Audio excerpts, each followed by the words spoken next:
Welcome back. We're not going to take a look at the AFC, but we all know most of those divisions are pretty much wrapped up. But one that's pretty much still up in the air is the AFC North. So, Shabazz, I'll start with you. Who do you think wins the AFC North? It's tough, but I would have to say I would go with the Ravens.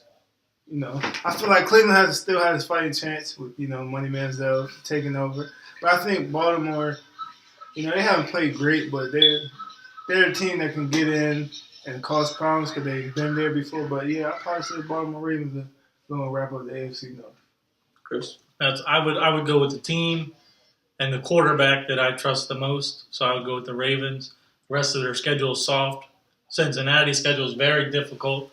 In Pittsburgh, with the way they have been this year, to go get rolled by the Saints, who we all talked about is a bad football team, and then to come out and roll over the Bengals, you just don't know what you're going to get from them.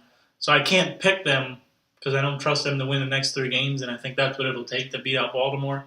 So I would take the Ravens because I think they're just the team that I trust the most. Derek? I think the quarterback I trust the most, honestly, is Big Ben because he does things even this outside year. the pocket.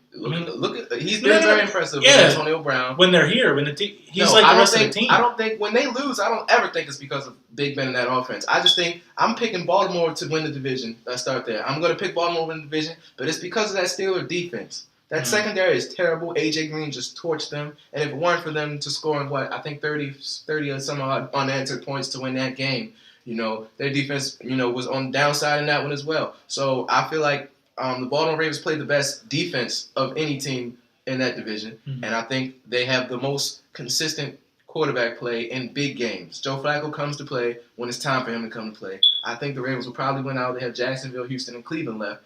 And Cleveland's at home. That's probably their toughest game. I think they'll come in, they'll run the football. They've been very good running football this year, so they're going to win the division. One thing I think that the Ravens will win this division, you got to be able to do 2 things. Protect the quarterback and get after the quarterback. Protection offensive line has been excellent this year after last year's debacle. Then Alex Dermaville breaking all-time sacks. Pass rush, unbelievable. And Terrell Suggs. He's becoming the second pass rush on the team, man. How many times did you say that? Shout out to the fast machine in Denver. Yeah, shout out to the fast machine because that tandem is ridiculous. And even without Haloti now, Brandon Williams, Timmy Jernigan can come into his own. Haloti will be back on playoff time. If they make the playoffs. They're going to be a dangerous out. Courtney Upshaw, the rotation of guys they have is just good. Secondary has some injuries.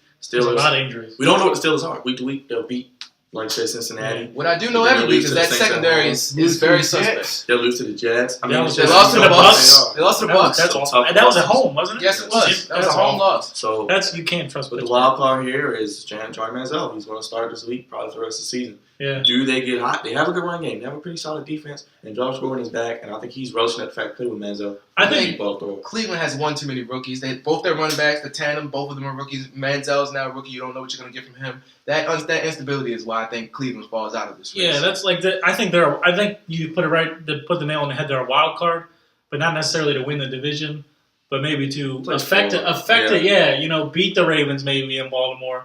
Or something along those lines. I think, they play Cincinnati. Home, Yeah, and they already blew out Cincinnati a couple weeks ago on Thursday. Granted, it was Thursday night, and Thursday night games are weird. But, they could play spoiler in effect. They could be the wild card that upsets somebody and ruins a team's season. Cincinnati specifically. Cincinnati, they're just so up and down. You never know what you're going to get from them. They're down because when it really matters most, they lose. They're the opposite of the Ravens. The Ravens rise to big moments, and Cincinnati falters in them. And that defense in Cincinnati has looked very awful. I don't know what happened, but they're not playing very good defense right now. The Steelers just put up 4. A lot of injuries. Perfect out for the season.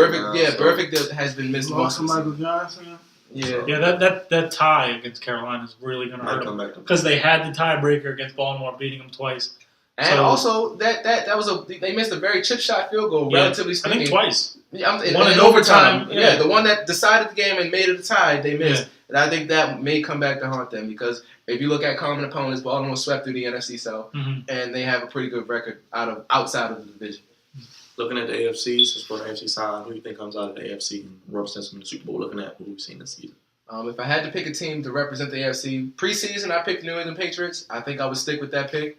I think Tom Brady does more with less than anyone in football, and they brought LeGarrette Blount back to run the football. Their defense has picked it up. Brandon Brown and Reeve is probably the best corner combo in the league, and I think they'll probably win. I think the one team that can give them a run is Baltimore, but that's if Baltimore gets to that point. I don't think Denver matches up well with New England. So I just think New England's going to win. That's same thing. I had New England in preseason, and there's no reason to get away from it. The AFC, those three teams are, when you throw Baltimore, and it's kind of weird because I think Baltimore matches up well with New England. New England, I don't think wants to see Baltimore. New England owns Denver, but I think Denver, I wouldn't say owns, but Denver, they could pick that secondary. They pieces. match up against Baltimore better than. So the matchups are weird, and it just depends on how the seeding goes. You would assume New England and Denver are going to be 1 and 2. New England really needs to hold on to that number 1. I don't think they want to go to Denver, despite that they match up well.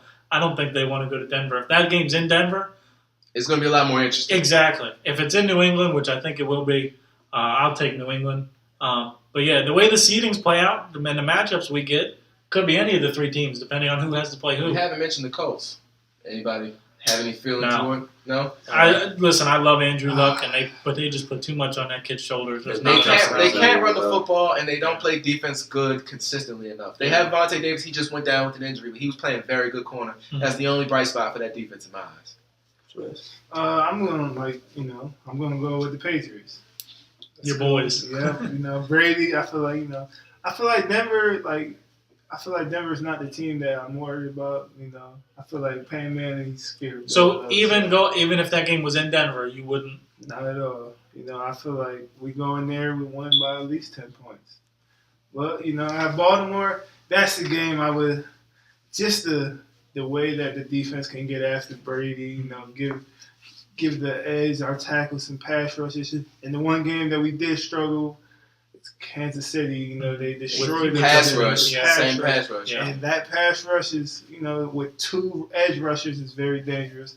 But, I think that... And don't forget Joe Cool. And Terrell Suggs hates Tom Brady. Yeah. He hates the Patriots altogether. But he really hates Tom Brady. But he really hates Bill Belichick, too. He hates them all. But you're right, yeah. Brady's number 1 on his list, but he doesn't like any of them. I don't know. He hates Brady more than Big Ben.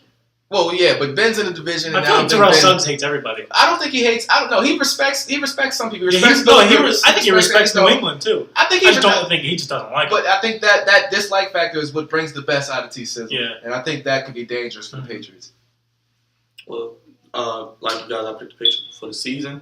I really don't have a reason to falter on that pick, but they may have to make sure they get that home field because they have to go to Denver. Yeah, Peyton Manning showed this year. If you keep giving him the same looks, he'll figure it out. Like he did against Seattle. I think he figured it out against New England. New England, they showed this week winning with their defense. Something we haven't seen them done in probably plethora of seasons. Since they won the Super Bowl 10 years ago. Not having to depend on Brady, put all the pressure on his shoulders, but just winning with defense and a good running game. And Julian Edelman, he's emerged as a number 1 receiver. He made Wes Walker. He makes Wes Walker looks like nobody. But he's not as good. He's right. I think Wes Walker's on the downside. It's about time for him to not only as a receiver, but as a kick return, special teams is so important. And Bill Belichick making second half adjustments for that defense. Chandler Jones will be coming back. Reeves and Brown gets a lot of penalties, but he brings that physical edge that you like. Yeah, he gets in somebody's head. And he can bother. The thing that changed the game against Kansas City was his hit. The game instantly changed after that play. Definitely. You got game-changing ability like that. And offensive line, talked about it, Logan Makin-Straight. They've made the right tinkerings and changes, and Tim Wright and Gronk is just probably one of the best players in football. I think Gronk is the best tight end in football. He might be the best player in football. He could be. J.J. Watt is the best player. Outside of the quarterback and J.J. Watt, he could be the best player in football. I could agree with that. I think he's not too far off of J.J. Watt. Because the guy, you can't put anybody on him. Name one guy in this league that you put on him and say we got him. They talk about him being hurt. He's played healthy. Yeah, he's been healthy. He's a great blocker. He's a great blocker. And that's with the blocking with New England. Another thing is which running back are they gonna? Because you said they signed LeGarrette Blount, but we know Jonas Gray ran for 200 yards in a game. And then he missed the team meeting. It's overslept his practice or whatever the case is. He's in the doghouse. LeGarrette Blount's probably the guy going forward here. But they're going to run the football. They could give it to anybody. And Brandon LaFell as well. He's playing very well. He's playing Brady looking great. Brady makes more with less than anyone. Yeah, so just Brady may be a valuable player. Mm-hmm. Just Brady alone is valuable. And we see him fight up on the sidelines a lot, but that's just who he is. He's not the crowd boy people think he is. He's actually a fight up great leader. So be interesting to see how the AFC plays out. So real quick, who's your MVP this year? Aaron Rodgers, no question, hands down. Next. Aaron Rodgers. If the Texans were a little more competitive, I'll go J.J. Watt. I agree. But Aaron Rodgers definitely is getting it. You have to give it to Aaron.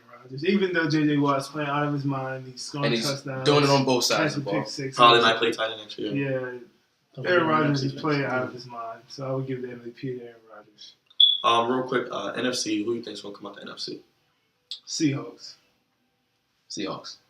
Preseason pick, Seattle. There's some bad boys out So there. somebody beat some. I would say Seahawks, but any standout rookies we all know probably. All of the receivers. I love Odell Beckham. I love Calvin Benjamin. I love Sammy Watkins. The receiver class in this year has really stood out to me. On the defensive side, C.J. Mosley in Baltimore has played great. Yeah, I don't know how you could give it to anybody on the defensive rookie of the year. I'm not going to give it to anybody other than C.J. Mosley. I would agree. I think this receiver class is at an all-time pace. Yeah, there's about 6 or 7 rookie receivers that have made an impact for their teams. So, but the rookie of the year will come down between Odell and Mike Evans. And the difference might be Evans playing those 4 Evans games. played more. Evans has played the whole season. But that team is just so bad. That Odell made is going to give him a lot of fan favorite. You know, like he's already become a household name. You know, now you see him before every game. They show him his videos. You know, but I think it's going to come down. It could be a code. It can go be a code. Yeah, flip a coin. It doesn't matter. They're both great. I gotta show some love to the Bay. I love me some Derek Carr. I did not know he was going to be this good coming to the draft. Probably was maybe my 3rd or 4th quarterback on my ratings, but he's played well. Working with no receivers, instability at coaching, GM. They had 2 wins. Running back is terrible. He should get some consideration. Defense, a lot of veterans, not really the young. He's played well. And Jim Harbaugh, come to Oakland. You know it's not the best, most attractive place. You don't have to move your family. You get a lot of creative control. And you get a quarterback you can believe in. And it's only going to get better. And I think that team in a couple of years could be very competitive. I know it's the Raiders. People don't think so. But Derek Carr completed nearly 7% of his passes. He's looked great. He's already better than his brother's ever been. It's just Derek Carr. Give him some love out here. Yeah, he's defensive. Defensive player. Yeah, that's tough. What do you guys think? At this point, I would probably have to go J.J. Watt. He just dominates that side of the ball. But if it wasn't J.J. Watt, then I would go a corner, probably Revis or Richard Sherman. Yeah. They both played outstanding in that corner, but nobody makes a single bigger impact on the defensive side of the ball than J.J. Watt. So I'm giving him defensive player here. J.J. Watt. I'm going to go with J.J. Watt. But I think, as far as impact, I think Sherman has a like impact on the game. Because when you go on offense, a lot of offense are just looking that way and saying, okay, let's just go over here. That's the same thing in New England with Revis. So I think the thing that as far as winning, but this award, I think it hurt Sherman. The rest of his defense is just so daggone good. Yeah, it certainly helps him that his defense is that good. J.J. Watts. It's just, I don't want to say he's out there by himself, but he makes it look like it sometimes. He doesn't need I like that else. linebacking core. I like Brian Cushing. I even like Davian, even though he's out for the year. But, they have good linebacking players. Just J.J. Watt literally takes over games on that side of football. He goes and plays offense. And would you count those with making it the defense? I don't think so. I wouldn't. That wouldn't cloud my judgment. But if it were a tiebreaker, if anybody were close to him, it might be the tiebreaker. Yeah. But you don't even need it. You don't even need his 3 offensive touchdowns. Yeah. He has a pick 6 for 80 yards. And fumble recovery. 56 yards. Yeah. He's ridiculous. Love what J.J. Watt has done. I think Revis has definitely put himself back in the best corner in the league conversation. I know Sherman's probably I don't know if he was ever out but of it. a lot of people forgot about him with the injuries. And I think because he went to Tampa. And that scheme didn't fit him. But I think he's played himself as the second best corner. I think football people knew that when he came back, he was going to be back. Aside from maybe that play against Rudy Nelson where it was a little bit out of position, he really hasn't gotten beat that much this year. Shut down Keenan Allen this past week. He's just been getting it done, so I like what he's done. So it'll be interesting to see. So I guess we'll watch how the rest of this NFL season plays out.